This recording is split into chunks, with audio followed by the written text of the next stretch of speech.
mistakenly identifies somebody. Yan ang kalunos-lunos na sinapit ng isang 17 anyos mula sa Navotas City na si Jemboy Baltasar. Halika't tunghayan at siyasatin natin ang kanyang buhay. Totoo nga bang bulok ang hustisya ng sistema ng Pilipinas? Totoo nga pala, kamali lang ang mga akusado. Hindi ba dapat ang ating kapulisan ang siyang unang nagbibigay proteksyon? Bakit sila pa ang unang tumatapos sa mga buhay ng inosente? Sino nga ba si Jemboy Baltasar? Ayon sa aming pananaliksik, si Jemboy Baltasar ay isang 17 anyos na taga Navotas City.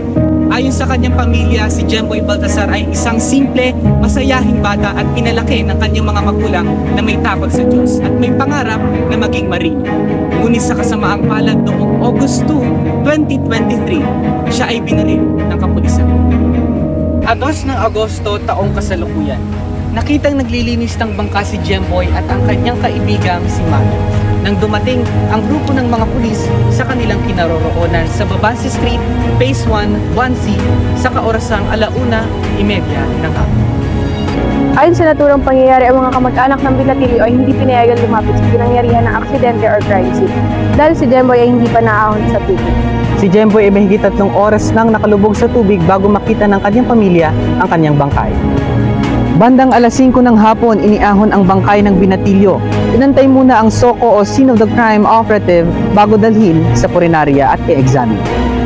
Sa interview na naganap, sinabi ng kapatid ni Jemboy na si Jessica ay in-examine ng forensic pathologist na si Dr. Raquel Fortun ang bangkay ng kanyang kapatid. Base sa investigasyon, nagtamo ng tama sa batok at tumagos sa kanyang ilong. Meron din siyang tama sa kanyang kanang kamay. Ang 6 na pulis na sangkot sa pagpatay sa Binatilyo ay nakulong sa Navotas City Police Station at sinampahan ng reckless imprudence resulting in homicide. Inamin ni Chief Colonel Allen Umig na mali ang paghusga ng mga pulis sa sitwasyon at ang mga kabarangay ni Jemboy Baltasar ay napapatanong sa pagkamatay ng Binatilyo.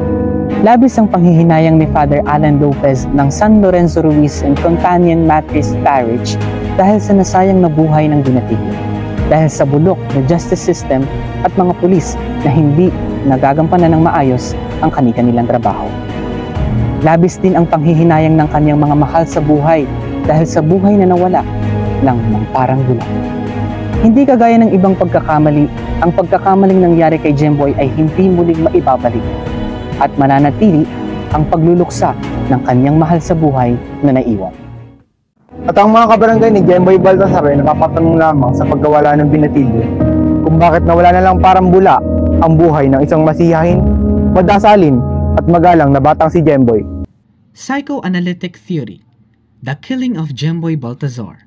Ang pagpatay sa Binatilyo ay konektado sa isang teoryang psychoanalytic dahil hindi na kontrol ng mga pulis ang kanilang mga id, kaya nagawa nilang barilin si Jemboy Baltasar sa kanyang batok na tumagos sa kanyang ilong. Hindi sila nagdalawang isip na barilin ang binata kahit hindi naman talaga siya ang naturingang target. At dito na nagtatapos ang malagim na sinapit na buhay ng isang Binatilyong si Jemboy Baltasar. Hanggang sa muli nating pag-aaral, pagsisiyasat ng iba't ibang kaso mula sa iba't ibang panig ng mundo. Maraming salamat sa inyong pakikinig. Ako po si Jabril Briggs Karaan Lakatan. Ako po si Vince Clyde de Rosario Catop. Ako po si Arisa Ann Bernardino Lapernis. At kami ang mananaliksik mula sa Santo Domingo Integrated High School.